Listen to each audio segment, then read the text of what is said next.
la victoire qui fait plaisir. Salut à tous, on se retrouve pour le débrief du match entre le RB Salzbourg et le Paris Saint-Germain.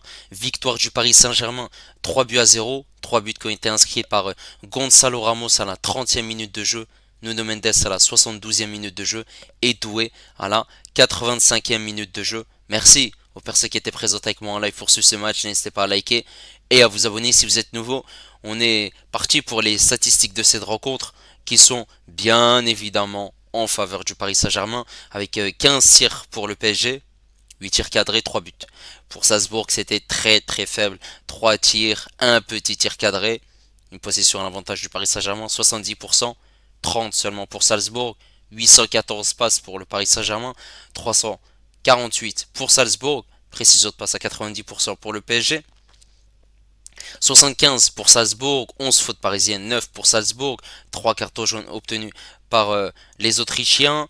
Il y a eu un hors-jeu pour Salzbourg, 5 corners pour le Paris Saint-Germain et 1 pour le RB Salzbourg. Et là on est parti en image pour les 3 buts du match. Cette équipe de Salzbourg qui a joué en 4-2-3 avec Schlager, Capaldo, Detic, Baido, Guindo, Gourna, Binstrup, Glour en 10, Yeo à droite, on avait Néné d'Orgelès à gauche et Radkov en numéro 9. Pour cette équipe du Paris Saint-Germain, on retrouve Donnarumma dans les buts avec Hakimi, Marquinhos, Pacho, Nuno Mendes. Ensuite, au milieu de terrain, Zaire Emery est sur le banc. On a João Neves accompagné de Vitinha et Fabien Ruiz. Et en attaque, on a Barcola à gauche, Lee qui est titulaire à droite. Et en numéro 9, on a Gonzalo Ramos. Dembélé n'est pas sur la feuille de match puisqu'il est blessé. Et il faut souligner que Lucas Hernandez est sur le banc.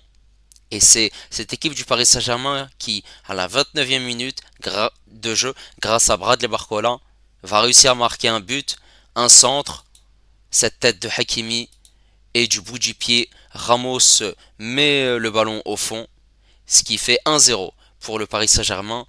Et c'est un bon but hein, pour Gonzalo Ramos, mais surtout une très belle passe décisive de Hakimi. Il faut souligner que le centre aussi était parfait de la part de Bradley Barcola. En deuxième mi-temps, les Parisiens ont eu un peu plus de mal où ils n'ont pas tiré. Jusqu'à cette action, on voit que Barcola va pouvoir servir Doué. Doué dans cette surface de réparation, il va accélérer et il va pouvoir faire cette passe pour Mendes, même si elle a été contrée. Mendes va tirer, il va marquer un but magnifique, 2-0 pour le Paris Saint-Germain. La joie des Parisiens autour de Nuno Mendes. Et ensuite le troisième but, ça va partir sur le côté droit. On va voir un Hakimi en feu qui va cavaler, qui va s'appuyer dans un premier temps sur Lee. Lee qui va faire la talonnade, lui remettre dans la surface de réparation. Hakimi qui aurait pu marquer sur cet angle-là. Et on voit clairement Doué demander le ballon. Il va être servi. Et il va tirer en pleine lucarne et marquer le troisième but de cette rencontre. Et marquer son premier but sous les couleurs parisiennes. Voilà. Doué qui est venu remercier le passeur Achraf Hakimi. Voilà, victoire largement méritée des Parisiens. Et ça fait plaisir. On a vu une équipe de Salzbourg très faible. Hein. On a vu le Paris Saint-Germain qui, en première mi-temps, a eu beaucoup de situations, a tiré énormément de fois. Et d'ailleurs, c'est la mi-temps qui a été la plus aboutie entre les deux, malgré qu'il y a un seul but qui a été inscrit. Voilà, on voit cette situation, Hakimi tire, il y a l'arrêt du gardien, il y a cette tête de Ramos, il y a un nouvel arrêt, frappe de Barcola qui passe à côté, pas mal de situations où cette équipe du Paris Saint-Germain doit mettre les occasions au fond. Heureusement qu'à la 30e minute de jeu, il y a cette occasion et il y a Ramos qui met ce but. Mais on a vu une grosse domination hein, de la part des Parisiens.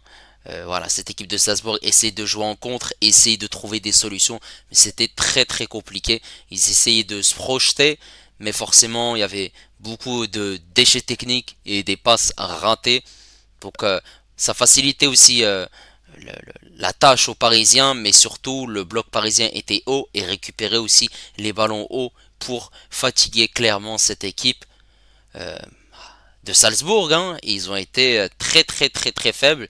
En deuxième mi-temps, on a vu une équipe de Salzbourg résister, moins encaisser les tirs. On a vu surtout une équipe du Paris Saint-Germain essayer de trouver des solutions, que ce soit sur le côté droit ou bien sur le côté gauche, mais aussi dans l'axe, dans des petits périmètres. Il y a eu des situations où c'était un peu compliqué et forcément une possession statique sans forcément tirer et à la fin bah, cette équipe de Salzbourg essayait de récupérer le ballon et de se projeter pour essayer de marquer ce but. Il y a eu un tir où il y a eu voilà ce tir, ce centre sur le côté gauche de Néné Dorgelès. Il y a eu cet arrêt de Donnarumma, mais sinon voilà, Donnarumma n'a pas été inquiété.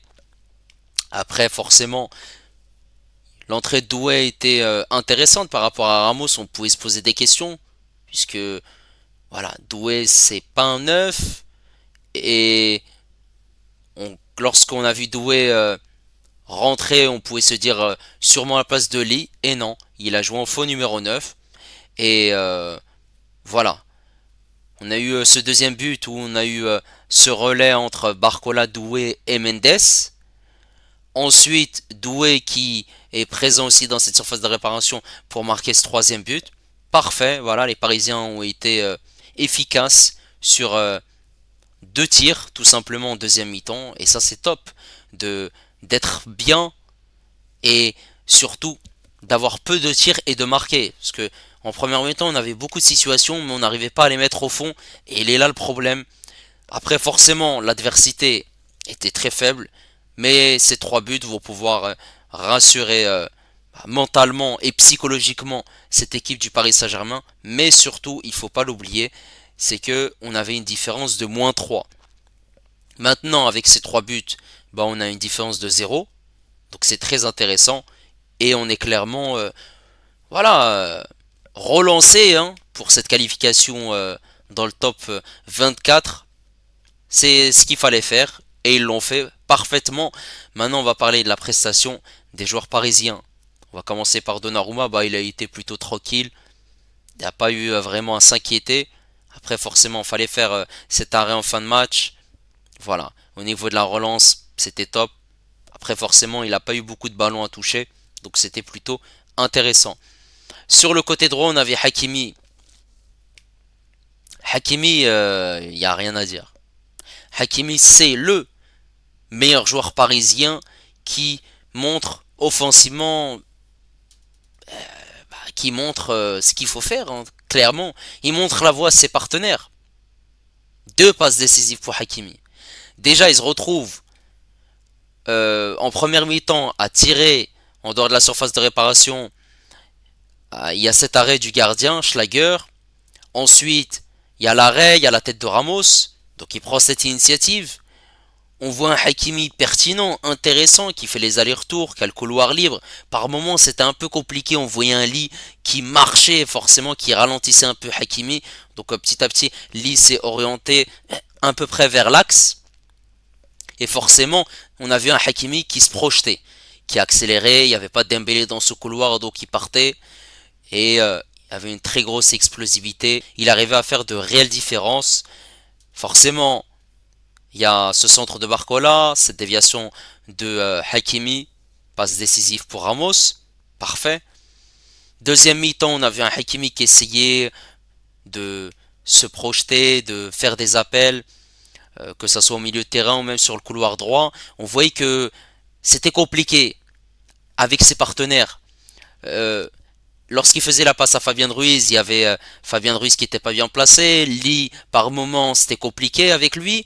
Forcément, on avait certains de ses coéquipiers qui n'étaient pas au même niveau que Hakimi. Et on le voyait un petit peu agacé. Après, voilà, il y a ce troisième but. Il fait tout le travail, hein, clairement. Il part sur ce côté droit, il cavale. Et ça, Lee qui lui fait juste une remise. Et ensuite, au lieu de se précipiter et de tirer, il a préféré faire la passe à Doué pour qu'il marque ce but. Voilà, Hakimi, il n'y a rien à dire. Hein. Il est clairement efficace, au top du top. Voilà, c'est parfait. C'est ce qu'on voulait de lui. Il aurait pu marquer hein, sur voilà, cette passe qu'il a donnée à Doué. Mais bon, on va pas lui en vouloir. Bravo à lui. Cette charnière centrale Marquinhos Pacho a fait le taf. Voilà, ils ont été pertinents, intéressants dans les duels, dans la combativité. Ils étaient très hauts. Après, forcément, fallait faire très attention à ne pas se faire surprendre dans leur dos de vitesse. Ils ont été vigilants, ils ont réussi à récupérer les ballons là où il le fallait. Il n'y a rien à dire. Bravo. Sur ce côté gauche, Mendes. Et ben Mendes, il n'a pas fait du Eva Mendes. Ça a été un très grand Nuno Mendes. J'ai très très bien aimé parce que on avait une variabilité au niveau des attaques. Ça ne penchait pas que à droite, mais aussi à gauche. Et c'est ça qui était intéressant grâce à Nuno Mendes parce que il n'était pas positionné en tant que troisième central. Le troisième central c'était soit Vitinha ou João Neves.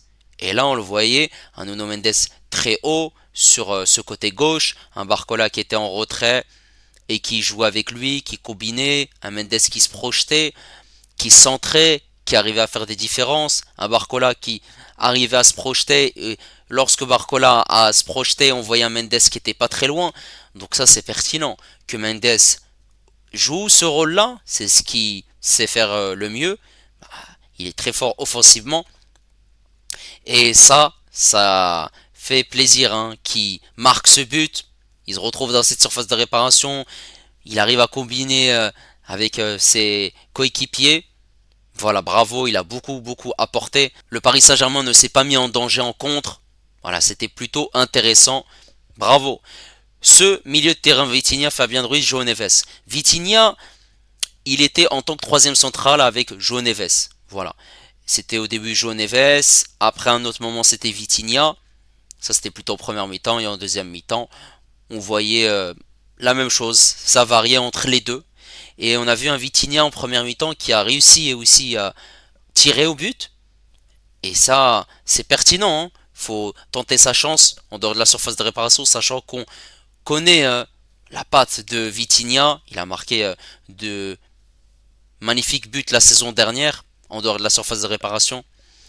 Et on l'a clairement vu que voilà, Vitinha était à l'aise, il arrivait à ressortir le ballon proprement, c'était très simple, il n'y avait pas un pressing de la part de Salzbourg, donc il était plutôt tranquille. Après, il a pas fait un match incroyable, il a fait un match plutôt correct. Voilà, l'adversité était faible, il a été au top. Ensuite, on avait un João Neves. João Neves, eh ben, a été pertinent, João Neves. Il arrivait par moments, voilà, à jouer en tant que troisième défenseur central. Ça changeait entre lui et Vitinha. Et on le voyait se faufiler entre les lignes, accélérer, donner de longs ballons, des transversales à ses coéquipiers, basculer le jeu à gauche ou à droite, varier. Voilà, c'est pertinent, hein, de faire ça, d'accélérer. Après, forcément, on avait un bloc de la part de Salzbourg qui essayait de défendre, de faire le mieux possible. Voilà, João Neves a été pertinent. Il a fait un match très très intéressant. Et ça, c'est top. On avait par contre à Fabien Ruiz que j'ai pas aimé. Fabien Ruiz, il a pas fait un match catastrophique, mais il a pas fait un match incroyable non plus. J'ai pas trouvé ses déplacements pertinents. Par moments, il se projetait, mais il était pas sur son beau pied. Il arrivait, voilà, très peu à s'exprimer. C'était compliqué pour lui. D'autres moments, son positionnement n'était pas bon. On en a ras-le-bol de toi. Encore te voir titulaire, c'est pas vrai ça. Pourquoi on n'a pas eu Warren Zaïre-Emery? À chaque fois on doit se coltiner, c'est pas possible lui. Fabien Ruiz, Fabien Herrera, Fabien Tmarmeka, c'est les claques qu'on doit lui donner, c'est pas vrai ça. C'est pas possible. À chaque fois c'est la même chose. Un Hakimi qui lui donne les ballons et lui il sait pas les intercepter. Des mauvais contrôles, des mauvaises passes. Un Fabien Ruiz qui prend pas de risques. Très peu de projections, très peu de mouvements de sa part. J'ai pas trouvé un grand Fabien Ruiz. C'est pas un très mauvais match, hein, de la part de Fabien Ruiz, vu que l'adversaire aussi était très faible. Et on attaque. On va commencer par Lee. Alors Lee, c'est un match moyen. Sur certaines séquences, je l'ai trouvé pertinent. D'autres, moins bien. Alors, j'ai l'impression qu'il ralentissait le jeu en fait. On voyait un Hakimi qui avait du mouvement, qui accélérait, et lui il était là. Hop, je reviens en retrait, et la passe. Et hop là, on fait un autre tour, hop là. Et c'était ça en fait. Au lieu qu'il prend la profondeur, qui part vers l'avant, lui il a eu tendance à ralentir le jeu sur certaines séquences. Il y avait aussi du déchet technique de sa part. Par moments il essayait de faire bien, de dribbler, mais il voyait que c'était compliqué. Donc il revenait en retrait, mais il pouvait perdre le ballon. Donc il essayait de le récupérer et faire la passe. Voilà. Tout n'a pas été parfait dans ce qu'il a fait. Mais bon, on va dire que c'était Salzbourg en face. Et il faut faire gaffe quand même. Alors Barcola sur le côté gauche. Bah déjà Barcola a été élu homme du match. Barcola n'a pas marqué. 10 dribbles réussis ce soir face à Salzbourg. 10 de plus que face au Bayern. Voilà, il a réussi à faire la différence malgré tout sur certaines actions. Voilà, notamment ce deuxième but où il arrive à être pertinent, à être intéressant, à faire des différences. Hein. Voilà, il a l'avant-dernière passe sur le premier but. Sur le deuxième, il est dans l'action. Donc on voit un Barcola pertinent, aller de l'avant, les crochets, les drills par-ci par-là. Il y en a qui ont été réussis, d'autres moins. Après, il aurait dû marquer sur plusieurs actions. On le voit clairement, c'est dommage. Hein. Un Barcola qui... Ça commence à faire un petit moment que Barcola n'a pas marqué. Et bon, il a été élu homme du match, mais je l'aurais pas élu homme du match. J'aurais mis Hakimi. Après, oui, il a été pertinent sur ce côté gauche, mais il doit faire largement mieux. Barcola doit marquer sur toutes ces situations qu'il a mis quand même. Quand même. Ce qu'on attend de Barcola, c'est d'être décisif en Ligue des Champions. Ok, aujourd'hui, il a été pertinent dans ce qu'il a fait, mais il n'a pas marqué et il n'a pas délivré de passe décisif. Il est là le problème. Et ensuite, en numéro 9, on a Ramos. Ramos marque, c'est bien, mais Ramos a eu des situations où il aurait dû faire largement mieux. Il y a cette situation où Hakimi lui donne un ballon, il tire, ou du moins ça passe à côté. D'autres situations, voilà, il y a cette tête de Ramos et il y a l'arrêt de Schläger. Ramos a eu des situations, surtout en première mi-temps. En deuxième mi-temps, il était discret. Et Ramos devait marquer au moins 2 buts dans ce match. Après, voilà, ce but va lui donner de la confiance. C'est bien, tant mieux. Mais Ramos doit être plus tueur dans cette surface de réparation parce qu'on n'a pas vu un Ramos participer avec cette équipe. Mais Ramos a eu quand même pas mal de situations. Elle est là la différence. Il faut souligner également que le PSG a réalisé son premier clean sheet à l'extérieur en Ligue des Champions depuis le 28 octobre 2020. Ils mettent fin à une série de 21 matchs consécutifs avec au moins un but encaissé en déplacement dans la compétition. Ça, c'est une très belle chose. Il faut également souligner que Hakimi, il devient le meilleur passeur parmi les défenseurs dans l'histoire du PSG en compétition officielle, égalité avec Maxwell avec 24 passes décisives. Chapeau l'artiste. Et il faut aussi qu'on parle de l'entrée de Doué. Doué, il est rentré à la 66e minute de jeu à la place de Ramos. Je me posais la question, pourquoi il rentre à la place de Ramos? Ok, il rentre.